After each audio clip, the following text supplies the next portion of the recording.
Assalamualaikum warahmatullahi wabarakatuh. Bertemu kembali di channel Hermawan Haryati.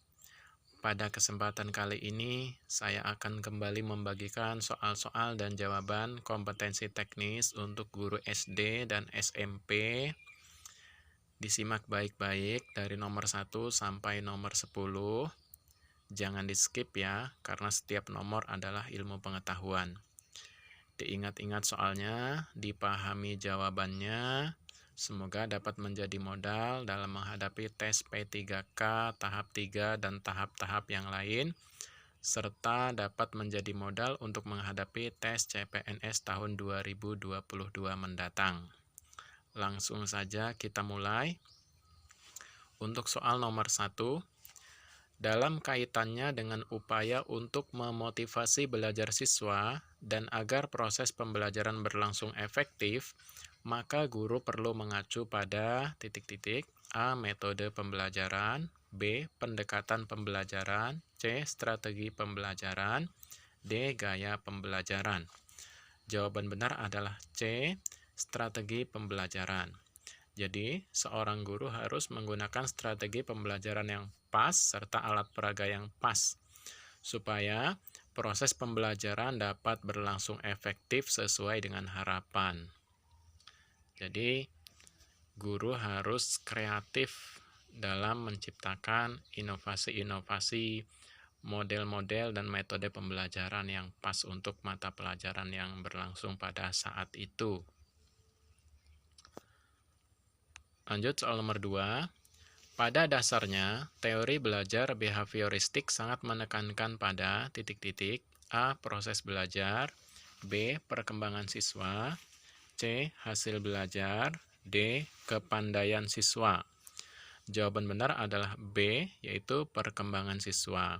Karena teori behavioristik ini sangat menekankan pada stimulus dan respon antara guru dan peserta didik, sehingga perkembangan siswa, perkembangan tingkah laku, perkembangan proses pembelajaran sangat ditekankan pada pembelajaran teori behavioristik ini. Jadi sekali lagi jawabannya adalah B, perkembangan siswa. Lanjut soal nomor 3. Sebelum ke soal nomor 3, untuk kawan-kawan yang belum subscribe, mohon keikhlasannya untuk tekan subscribe dan hidupkan loncengnya, agar ada notifikasi setiap kali saya upload video terbaru. Mudah-mudahan dapat menambah pengetahuan kita semua, dapat berguna bagi kita semua. Kita lanjut soal nomor 3. Pemanfaatan fasilitas internet dalam pembelajaran yang digunakan untuk mengkorespondensi antara seseorang dengan lainnya, dimanapun dan kapanpun mereka berada. Dengan fasilitas ini, mereka dapat saling mengirim dan menerima surat, gambar, suara, dan video. Fasilitas ini dapat pula mengirim lampiran berupa file yang berisi teks atau gambar. Selain itu, dengan fasilitas ini, pengguna dapat pula mengarsipkan surat-surat yang dianggap penting dengan menyimpannya pada folder yang disediakan untuk itu. Disebut dengan A. Telekonferensi, B. Email, C. Website, D. Chatting. Jawaban benar adalah B. Email atau surat elektronik. Itu salah satu pemanfaatan fasilitas internet dalam dunia pendidikan. Tapi ingat, jangan disalahgunakan untuk mengirimkan gambar-gambar yang dilarang atau berbau pornografi. Lanjut soal nomor 4. Mengemukakan suku bangsa yang ada di Indonesia. Diberikan kasus salah satu suku bangsa di Indonesia. Bangsa Indonesia memiliki ratusan suku bangsa beserta adat dan budayanya. Masing-masing suku mempunyai keunikan tersendiri yang merupakan kekayaan budaya nasional. Berikut ciri-ciri salah satu suku yang ada di Pulau Jawa. 1. Tidak diperkenankan menggunakan kendaraan untuk sarana transportasi. 2. Tidak diperkenakan menggunakan alas kaki. 3. Larangan menggunakan alat elektronik. 4. Pintu rumah harus menghadap utara atau selatan.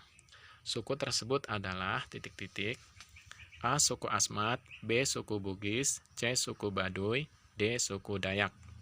Jawaban benar adalah C, suku Baduy, yaitu suku yang tinggal di Provinsi Banten, di ujung barat Pulau Jawa. Lanjut soal nomor 5. Untuk menunjang kegiatan pembelajaran dan segala hal dalam konteks pendidikan digunakan bahasa Indonesia. Hal tersebut merupakan fungsi bahasa Indonesia sebagai A. Alat perhubungan tingkat nasional. B. Alat pengembangan kebudayaan dan iptek nasional. C. Bahasa yang digunakan dalam peristiwa kenegaraan. D. Bahasa pengantar di lembaga pendidikan. Jawaban benar adalah D, yaitu bahasa pengantar di lembaga pendidikan. Jadi, lembaga pendidikan di Indonesia mulai dari TK sampai perguruan tinggi menggunakan bahasa pengantar bahasa Indonesia. Hal ini untuk memudahkan komunikasi antara satu suku bangsa dengan suku bangsa yang lain. Lanjut soal nomor 6. Bunglon beradaptasi dengan A. Menghindari ke tempat yang aman. B. Menanggalkan ujung ekornya. C. Mengubah warna tubuh. D. Menegakkan sirip punggung sambil berdiri. Jawaban benar adalah C. Mengubah warna tubuh sesuai dengan tempatnya. Jadi ketika bunglon hinggap di daun berwarna hijau, dia akan berwarna hijau. Begitupun ketika dia hinggap di daun yang berwarna kuning, dia akan ikut berwarna kuning sesuai dengan tempat di mana dia berada. 7. Pada suatu pagi, beberapa anak burung berkumpul di tengah hutan sambil bergurau. Mereka adalah burung merak, burung beo, burung murai batu, burung elang, dan burung gereja. Burung merak, burung beo, burung murai batu, dan burung elang memamerkan diri kepada burung gereja. Burung merak memamerkan bulunya yang indah. Burung beo memamerkan suaranya yang indah. Burung murai batu memamerkan kicauannya yang merdu. Burung elang memamerkan kegagahannya. Burung gereja sedih. Tak ada dalam dirinya yang bisa dibanggakan. Bulunya tidak indah, suaranya juga tidak merdu, badannya pun tidak gagah. Lalu burung gereja pulang ke rumah dan bertemu dengan ibunya. Ia menceritakan kesedihannya. Ibu burung gereja menghibur anaknya. Suatu hari burung gereja berjalan-jalan ke hutan. Ia ingin sekali menemui teman-temannya, tetapi tidak satupun temannya yang terlihat. Ia lalu berjalan ke tepi hutan.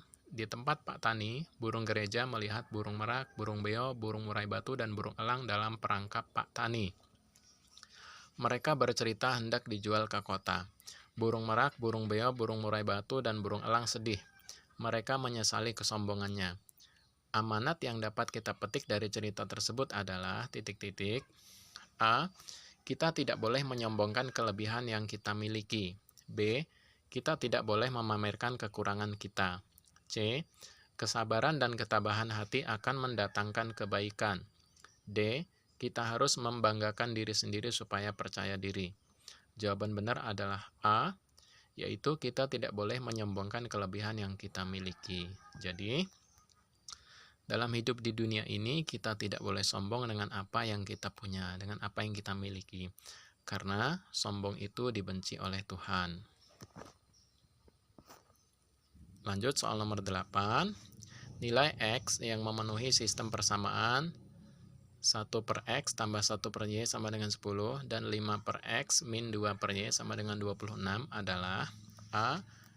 min 2 per 3, B. min 1 per 6, C. 1 per 7, D. 1 per 2. Untuk jawaban soal nomor 8 ini silahkan kawan-kawan tulis di kolom komentar ya. Nanti siapa yang bisa dan pas, saya akan sematkan komentarnya. Untuk jawabannya ini masih saya simpen. Sengaja saya memberikan tugas kepada teman-teman untuk mengisi soal nomor 8. Kita lanjut soal nomor 9. Mengurutkan perkembangan sejarah Indonesia. Bagaimana keadaan Indonesia setelah adanya perjanjian konferensi meja bundar? A. Indonesia terbagi menjadi 8 provinsi. B. Ibu kota negara Indonesia dipindahkan ke Yogyakarta. C. Indonesia menjadi negara serikat RIS. D. Irian Barat berintegrasi dengan Indonesia. Jawaban benar adalah C, yaitu Indonesia menjadi negara serikat atau RIS. Jadi, salah satu hasil dari perundingan perjanjian konferensi meja bundar antara Indonesia dengan Belanda menghasilkan bahwa Indonesia menjadi negara serikat atau RIS, Republik Indonesia Serikat. Lanjut soal nomor 10 atau soal terakhir di video part ini. Jika jarak antara dua kutub magnet dijauhkan, maka gaya magnet yang timbul akan A tetap, B menjadi 0, C bertambah, D berkurang. Jawaban benar adalah D berkurang.